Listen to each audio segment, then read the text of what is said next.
Olá amigos, tudo bem com vocês? Estou aqui gravando os vídeos para os alunos do sexto ano, referente às nossas disciplinas, aquilo que a gente estudou para a nossa prova P2. Eu vou dar aqui algumas orientações, tá, a respeito do que nós já estudamos em sala de aula, para poder ajudar vocês a facilitar, tá bom? A qualidade da imagem não está muito boa, mas eu coloquei aqui numa qualidade bem abaixo, para não pesar muito o arquivo e ficar fácil aí para ser enviado via WhatsApp da escola, né? Enfim.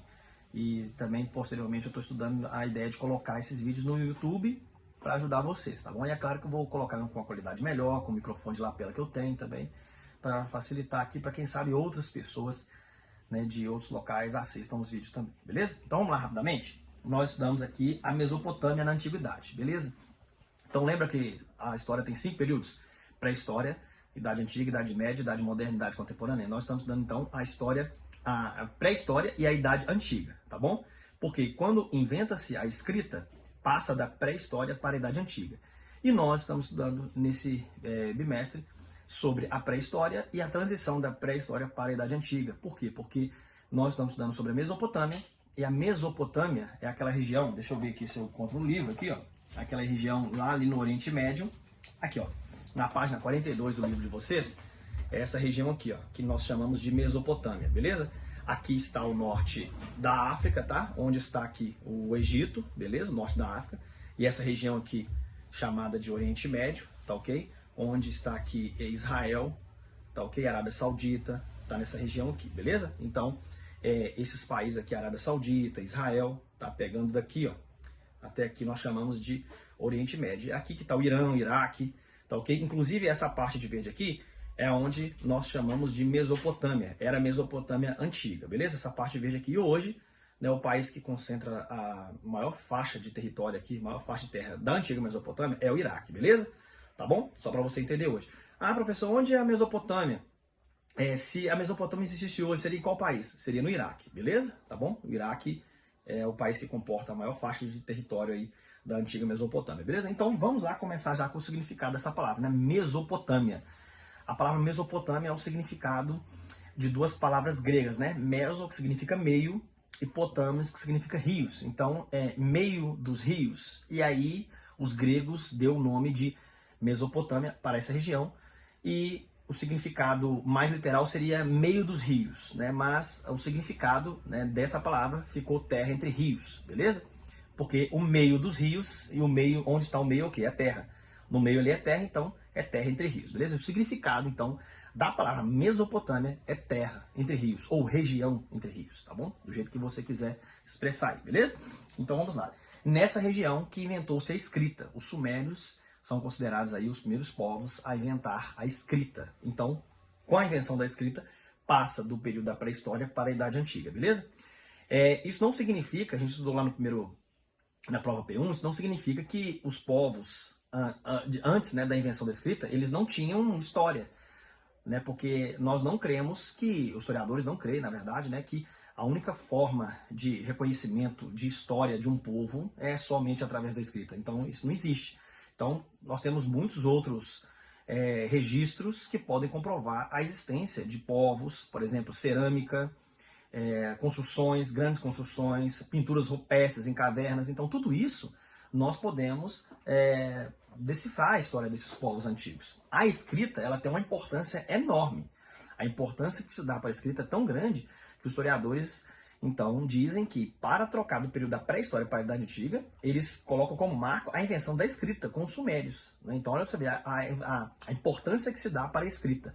Mas nós temos outros vestígios, outros documentos históricos que são deixados pelos povos passados que também podem servir aí como fontes históricas, beleza? Não só a escrita é importantíssima, mas nós temos outros importantes documentos históricos ou fontes históricas que expressam aí as formas, né, de história, de vivência desses povos do passado, beleza? Então, nós precisamos de entender que lá na Mesopotâmia Antiga se inventou a escrita com os sumérios, beleza? Nessa região da Mesopotâmia, deixa eu ver se eu consigo achar aqui uma outra foto para vocês. Aqui, ó, vamos colocar nessa página aqui, na página 47 do livro de vocês, aqui, ó. Nessa região da Mesopotâmia aqui, nós temos vários povos, tá? Os principais povos que habitaram nessa região, os principais, quando eu falo principais, porque esses povos eles montaram grandes impérios. Os sumérios não criaram um grande império poderoso, não, né? Mas pelo fato deles terem criado a escrita e algumas invenções, por exemplo, como a roda, né, um grande legado deixado aí, né, por eles, então nós colocamos eles como um dos principais, beleza? Mas eles têm uma importância muito grande. Então são os sumérios, são os assírios, os persas também habitaram naquela região, os babilônicos, né, que também são importantes, e os acádios, os acadianos, tá bom? Então esses 5 povos são os principais. Tivemos outros povos que habitaram ali naquela região, que foram inclusive até subjugados por esses que eu tô falando, tá? Mas esses são os principais, beleza? Então esses 5 aí que eu falei para vocês, são os sumérios, os assírios, os babilônicos, os persas e também os acádios, beleza? Então, esses aí são os 5 povos que habitaram nessa região. Uma outra coisa importante que nós temos que falar aqui sobre os povos mesopotâmicos, deixa eu ver se eu acho aqui no livro de vocês, sobre o Código de Hammurabi. Nós vamos falar aqui sobre o Código de Hammurabi, que está aqui na sua página 50. Aqui, ó, esse grande achado aqui, ó, é o Código de Hammurabi. Ele foi achado no ano de 1902. Tá ok? Então, no ano de 1902, lá no Iraque, foi achado essa estela. A estela é essa pedra enorme aqui, com cerca de 2 metros de altura, e ali está um desenho, né, de Hammurabi recebendo esse código de leis de um deus que eles adoravam lá na Babilônia, o deus Shamash, tá bom? Lá na Babilônia tinham vários deuses. Aqui, ó. Inclusive, vou até mostrar um outro deus para você aqui. Isso aqui é um achado arqueológico da deusa Ishtar, né? Inclusive, lá na Babilônia, eles tinham, na entrada da cidade, tinha um portão enorme, azul, como você pode ver aqui, ó, na sua página, aqui, ó, na sua página 47, tá vendo aqui? Então, vamos supor que a Babilônia existisse hoje, se você fosse lá visitar, você ia se deparar com essa entrada aqui, ó. Essa aqui é a entrada da cidade, tá? Esse portão enorme aqui, azul, ele é chamado de Portão de Ishtar, né? Essa deusa era uma deusa muito venerada ali pelos babilônicos, e foi encontrado um achado, né? Esse vestígio arqueológico aqui esse documento histórico aqui, digamos assim, né? Que essa estatueta dessa deusa Ishtar aqui, tá ok?